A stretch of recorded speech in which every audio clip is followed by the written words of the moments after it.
Here's gonna give you some side-by-side footage next to my Amanda.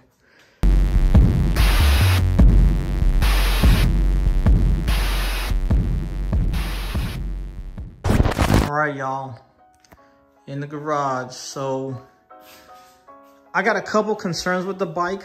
Overall, I would say they did a solid job on the frame. Hambini did a video and he was talking about pretty much one area that I was very concerned about.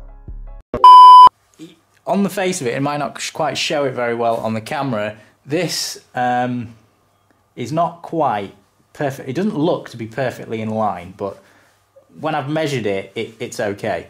What's more of a problem is the landing for the bearing. That's not great.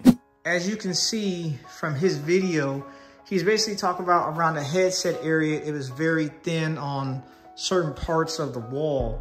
But to be honest, looking at mine, my frame don't really look that bad. I'm gonna try to get this up on camera. Give me just a second. Mine didn't look that bad, but I hadn't measured it yet. So we're gonna measure it right now and see what the measurement is, so that we know if this is really good or bad. At one part, or a couple points of it, man, I wanna say it was like 2 millimeters thick or something like that. All right, that kind of gets y'all in there. I got my digital caliper, so let's see what this thing says. On one side. Measuring the outside, that's 2.42 on this side.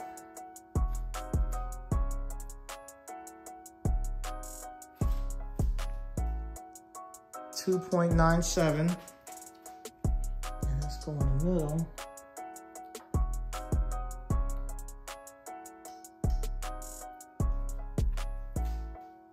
2.66.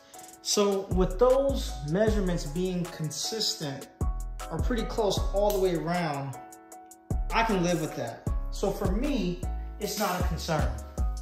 Because on his video, one side was mad thinner than the other side. You can clearly see it.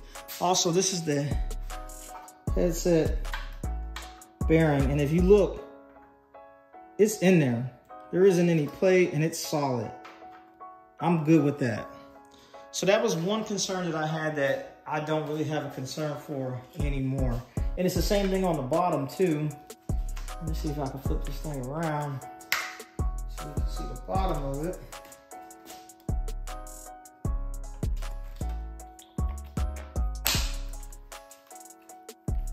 I'm trying to show y'all everything so it won't be no surprises to you.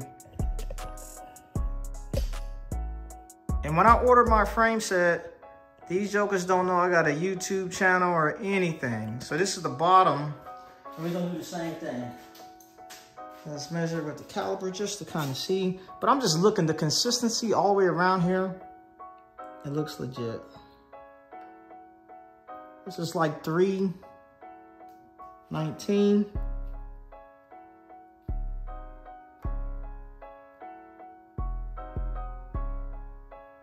It's like 266.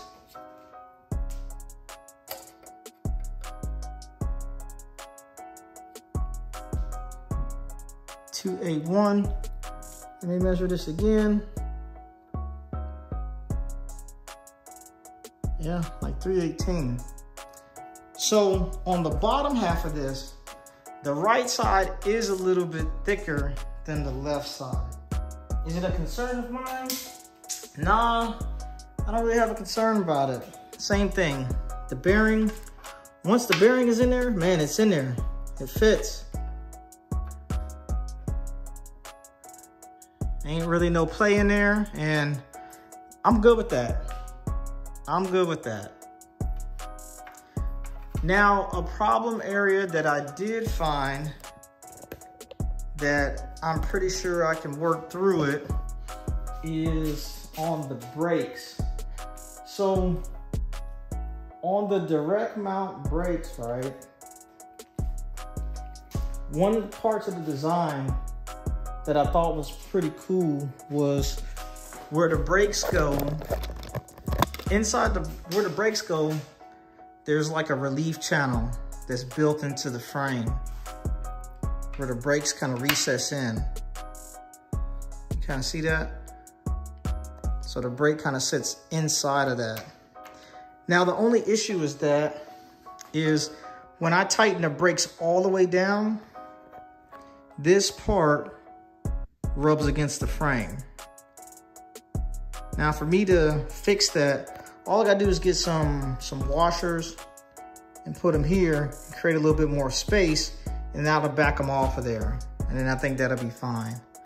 Also, another thing I was kind of worried about was like the clearance here. When the rear brakes actuate, I'm like, man, will it hit the frame? You know? And if it does, same thing. I think once I put those spacers on and space it out, it'll probably give it just a little bit of clearance that it needs. If that doesn't work, then I'll probably have to get a different direct mount brake. So definitely nothing that it's gonna stop the build, but a concern. So another thing is the finish quality. The finish quality is, like I said, it's pretty good, but there were a couple concerns. I got my little light here. Let me adjust this thing again. Let's see if we can get you in here. All right. So inside the seat post, I'm sorry. All right, inside the seat post,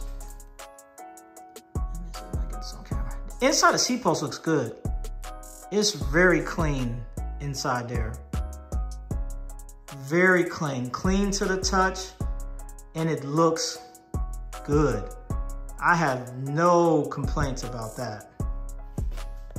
Same thing inside the headset area. Very clean, smooth to the touch. No concerns inside here. Now, a place that I do have concern is in the bottom bracket. Where the bottom bracket slides into the frame, very clean, smooth to the touch.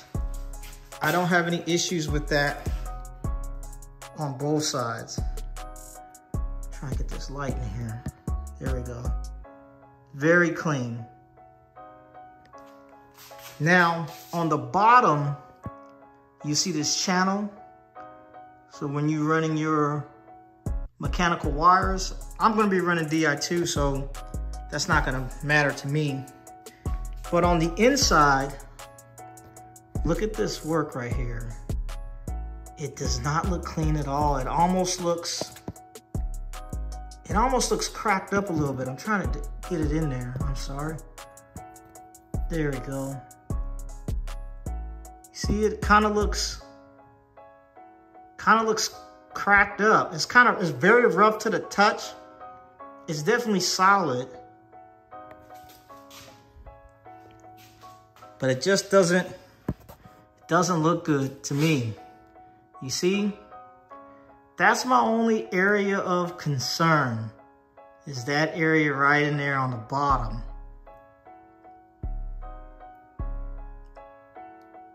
But we will have to see, you know, see what happens once we get it together and ride this thing. Is it a big concern? Not a big concern, but definitely a concern. Let me grab the fork real quick, and you can see that as well. Now the fork looks good. I love the paint color in there. Very smooth to the touch. No imperfections, no issues.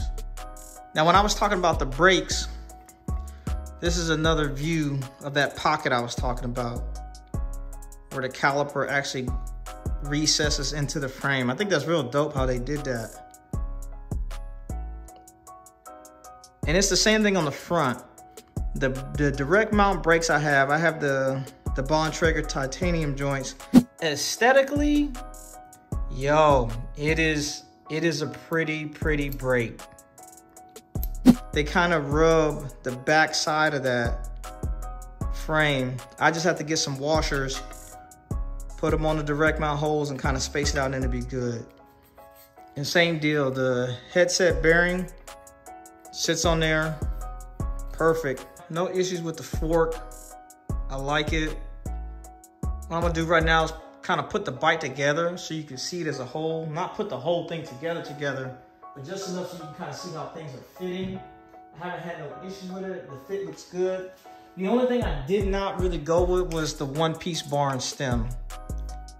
And the reason I didn't go with that is because it has like this integrated part for the computer mount. I just didn't like it, man. Felt real cheap. I didn't like the way it looked. But the bar itself is dope, man. To keep it 100, it really reminds me of the black ink joint. Especially because the black ink has a matte and gloss finish. They look really good. It's a beautiful looking bar. But I went with a different setup. I went with a tarmac stem, and I got the Pro Vibe handlebars. So, but I'll show you what that's looking like right now. But these are dope. Here's to give you some side-by-side footage next to my Amanda. But like I said, the paintwork on this thing is beautiful. The line it's on point. I'm trying to get up close. And you can just see like the transition from color to color on the Amanda, and then the transition on the Elves. And it's pretty close, man. It's pretty close. Just besides those, pretty much the headset thing that Hambini was talking about, that was my only concern. But once I kind of seen it for myself, not a concern. Not a concern. You see the clearance. Now this is with the 28s on here. And you can see it's pretty close. So I don't think you'll be able to do like a 30. But the 28s is close, but there's plenty of space.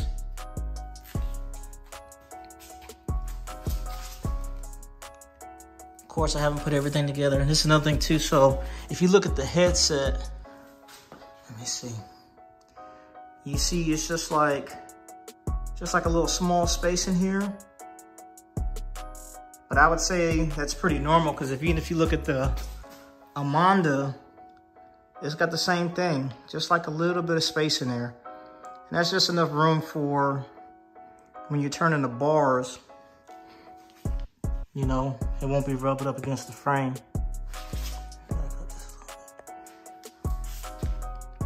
But the bike looks good, man. Very aero. It's really thin. A lot thinner than the Amanda. You know the Amanda's more like a climbing bike.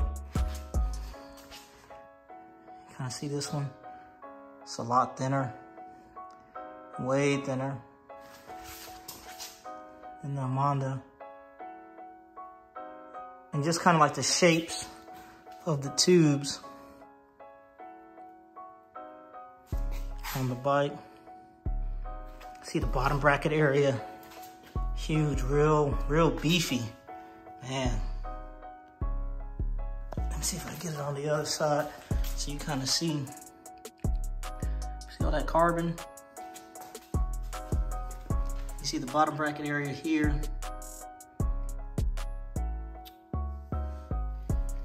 But there ain't no way to really tell until we go out and ride it.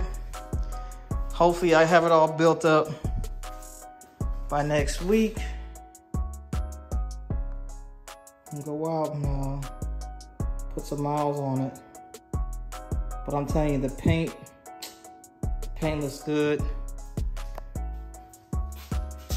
So the one-piece bar and stem, I kind of had hopes for it, but I think this would be a better setup for me, especially running the same tarmac stem.